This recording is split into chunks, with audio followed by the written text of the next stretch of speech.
Hello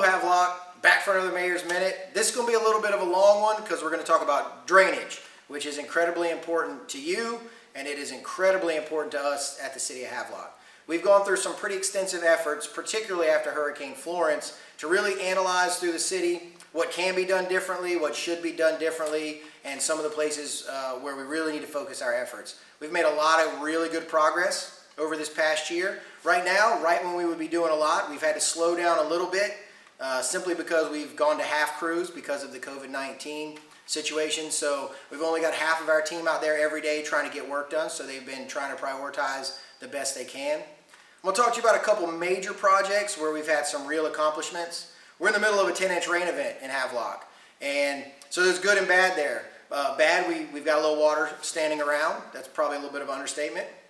But the good is this really gives our folks an opportunity to get out there, see how water's flowing, see where it's going, see where it's ponding, see where maybe we could make a difference. This is a great data collection experience for us. And our people have been boots on the ground since Monday doing that every day.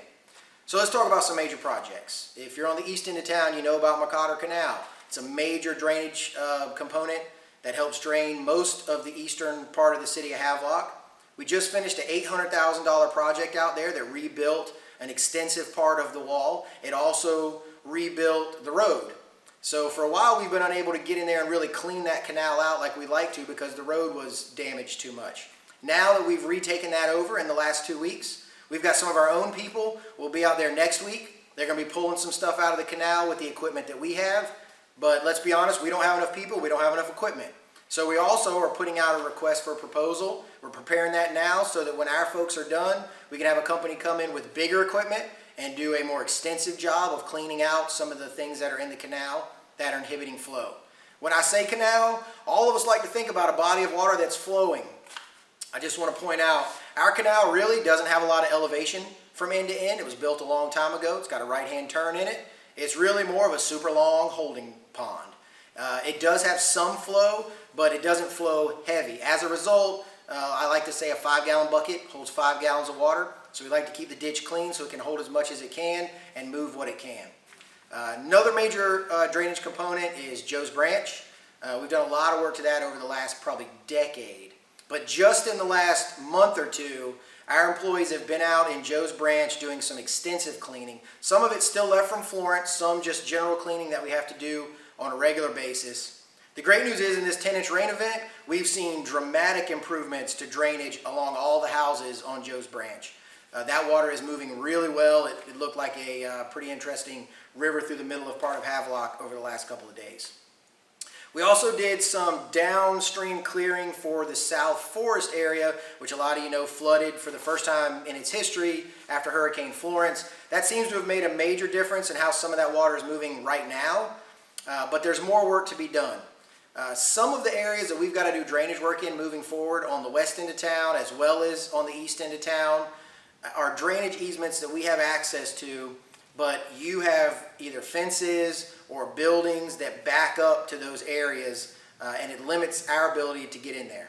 What we're going to be doing over the next few weeks to month is sending out some letters to you homeowners to talk about the fact that you might have a drainage component that's behind your house or around your house that we need to get to, and what the process is going to be for us to be able to access it, to get through your fence both safely and without doing damage, either to your stuff or to ours, and to make sure we can access those really hard to get drainage pieces.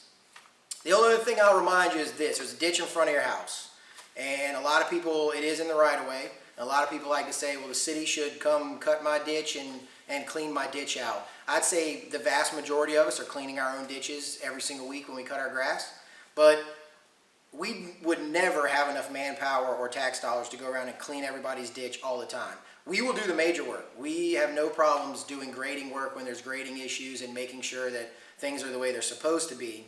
But it is all of our kind of responsibility as homeowners and as just good citizens of tax dollars, good citizens of effort, that we're cleaning our own ditches by weed eating them, that we're cleaning our own little culvert pipes when I live on Forest Hill Drive, and yeah, I get trash in my ditch all the time from people chucking it out their windows, and I clean it up regularly. If you don't, it clogs up your culvert pipe and your whole neighborhood can slow down.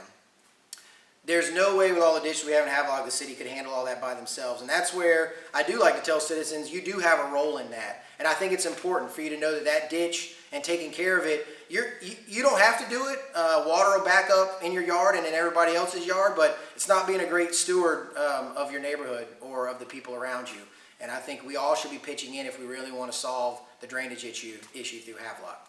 So that's my couple hits on drainage. I know you're going to have a lot of questions. Believe me. You probably are looking out your window right now at 10 inches of rain in your yard, and you want to comment about it, and I think that's fine.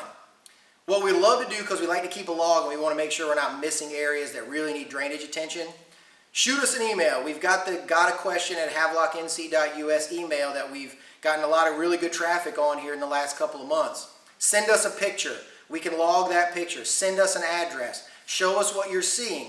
We'll compare it to what we have, and that data will help us do our job better at trying to make real impacts to the drainage in Havelock. Until next time, stay dry out there.